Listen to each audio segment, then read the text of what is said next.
श्रीमद् भगवत गीता ज्ञान के अमृत का महासागर है, जिसकी कुछ बूंद स्वरूप चर्चा यहाँ पर की जा रही है। गीता अर्थात गीत और श्रीमद् भगवत गीता भगवान का गीत है, जिसको भगवान ने स्वयं गाया।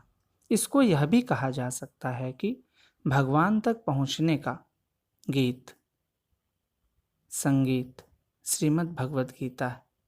यह स्वयं भगवान के द्वारा गाया गया वह गीत जिसे हम श्रीमद् भगवत गीता कहते हैं।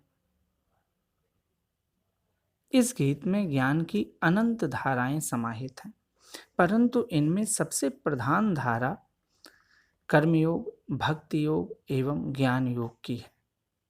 यह गीत भगवान श्री कृष्ण एवं अर्जुन के संवाद के रूप में हम लोगों के समक्ष है, जिसमें भगवान ने अर्जुन को जीवन का तत्व समझाया, स्वयं का बोध कराया है।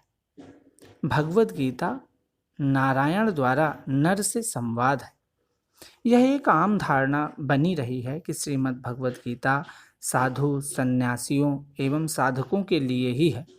यह सत्य है कि साधुओं, सन्यासियों एवं साधकों के लिए यह एक अमृत के समान है, परंतु यह जन सामान्य के लिए भी उतनी ही उपयोगी है जितनी साधकों के लिए। सामान्य जन जीवन की समस्याओं का समाधान श्रीमद् भगवत गीता के अंतर्गत है। विनोबा भावे श्रीमद् भगवत गीता को गीताई अर्थात गीता आई कहकर बुलाते थे, जिसका अर्थ होता है गीता माँ। वह जो हमारी प्रत्येक समस्या का समाधान कर दे, वो माँ होती है। जब हम किसी भी परेशानियों में घिर जाते हैं तो हमें सर्वप्रथम माँ ही याद आती है। उसी प्रकार यह गीता हमारा पोषण करती है, जिस प्रकार माँ करती है। मनुष्य जीवन परमात्मा से, विराट से जुड़ा हुआ है, उससे अलग नहीं है। यह गीता हमको समझाती है। अगर हम में से किसी को दुखी, परेशान जीवन से मुक्ति पानी है तो वह गीता का सहारा ले सकता है। गीता प्रत्येक परेशानियों की परिस्थितियों में या प्रसन्नता की, सुख की परिस्थितियों में हमें ज्ञान का मार्ग समझाती है। वह बताती है हमें प्रत्येक परिस्थिति में किस तरह जीवन को जीना है कि वर्तमान समय तो सुखी हो ही, साथ में आगे आने वाला समय भी परिवर्तित, रूपांतरित हो जाए। वह हमें जीवन को उत्कृष्ट बनाना सिखाती है, व्यक्तित्व को ऊंचा उठाने का विज्ञान बताती है। हमारे व्यक्तित्व के प्रत्येक आयाम को किस तरह विकसित किया जाए, इसका व्यवहारिक ज्ञान श्रीमद् भगवत गीता के अंतर्गत बहुत ही सरल रूप में प्रदान कर दिया गया है। हमारा शारीरिक, मानसिक, आध्यात्मिक विकास किस तरह हो और हम अपने गृहस्थ जीवन और विभिन्न तरीके की जिम्मेदारियों को किस तरह निभाते चले जाएं और अपने चेतना का विकास करते चले जाएं, इसका व्यवहारिक ज्ञान भगवान ने इसके अंतर्गत दिया है। यह अकेला ऐसा ग्रंथ है जो कहीं कंदरा में या वनों में नहीं दिया गया, आश्रमों में नहीं दिया गया। यह ज्ञान कर्म का ज्ञान है, जो कर्म क्षेत्र, युद्ध के मैदान में दिया गया है, जहाँ कर्म से भागते व्यक्ति को जबरदस्ती कर्म में लगाया गया कि तुम्हारा यही कर्म है, इसको करना है, और किस तरह ज्ञान के रूप में करना है। प्रत्येक कर्म जब ज्ञान बन जाए तब वह हमें मुक्ति प्रदान कर देता है। इसी का ज्ञान हमको भगवत गीता कराती है कि हम अपना कोई भी कर्तव्य करते हुए अपने आप को किस तरह मुक्त कर सकते हैं। यह गीता के अंतर्गत निहित है। हम इसी अपने कर्तव्यों को निभाते हुए किस तरह परिवार को, समाज को, राष्ट्र को और स्वयं को विकसित करें, समृद्ध करें, इसका ज्ञान हमें गीता देती है। यह ज्ञान दिया भी गया है उस समय के, बल्कि प्रत्येक युग के सर्वश्रेष्ठ व्यक्ति के द्वारा, जिसको हम श्री कृष्ण के रूप में जानते हैं। ऐसा अद्भुत व्यक्तित्व जब ज्ञान दे तो वह अद्भुत ही होगा। तो अगर उसे हम जीवन में जिए, किस तरह जिए? जैसा गीता बताती है, कहती है कि हमें जीवन यज्ञ की तरह जीना है। यज्ञ अर्थात सिर्फ यज्ञ कुंड में कुछ समिधाएं डालकर स्वाहा स्वाहा कर देना नहीं। गीता में यज्ञ के विभिन्न प्रकार बताए गए हैं।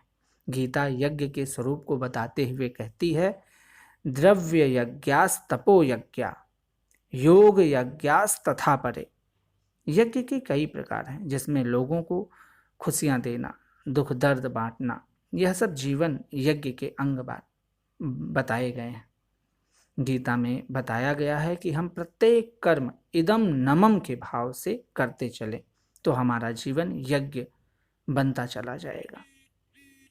श्रीमद् भगवत गीता का महत्व वाणी द्वारा वर्णित नहीं किया जा सकता। वेद व्यास जी ने महाभारत में गीता का वर्णन करने के उपरांत कहा कि गीता सुगीता कर्तव्य कि मन्यई शास्त्र विस्तरई या स्वयं पद्मनाभस्य मुख पद्मा द्विनिश्रिता। यह भगवान के मुख से निकली हुई है।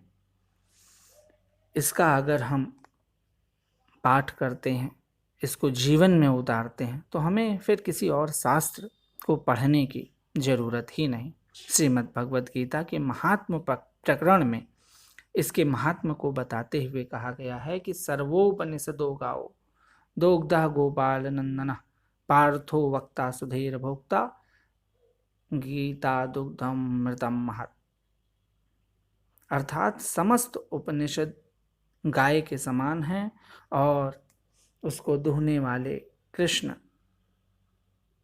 गोपाल नंदन है और उस अमृत का पान करने वाले अर्जुन बछड़े के समान है, जो ज्ञान रूपी दुग्ध को पी रहे हैं। कहा गया है, भारत अमृत सर्वस्वम विष्णोर्वक्ताद्र विनिश्रितम गीता गंगोदकम पीत्वा पुनर्जन्म न विद्यते। श्रीमद् भगवत गीता का ज्ञान धर्म क्षेत्र कुरुक्षेत्र के अंतर्गत दिया गया, जिसके वक्ता स्वयं भगवान श्री कृष्ण हैं। अर्जुन ने इसको सुना है। इसके अंतर्गत 18 अध्याय और 700 श्लोक समाहित हैं। यह महाभारत के भीष्म पर्व के अंतर्गत आती। वैसे तो श्रीमद् भगवत गीता में विभिन्न योगों की चर्चा है, परंतु मुख्य रूप से कर्मयोग, ज्ञान योग, भक्ति योग सभी योगों का प्रतिनिधित्व करते हैं। प्रथम अध्याय से 6ठे अध्याय तक अगर कोई योग प्रतिनिधित्व कर रहा है तो वह कर्म योग है। 7वें से 12वें तक भक्ति योग और 13वें से 18वें अध्याय तक ज्ञान योग की विशेष रूप से चर्चा इसके अंतर्गत प्राप्त होती है। इसका नियमित अध्ययन, स्वाध्याय अगर हम जीवन में करते हैं तो गीता हमको वह सब कुछ प्रदान कर देती है जिसको प्राप्त करने के लिए यह जीवन हमें मिला हुआ है।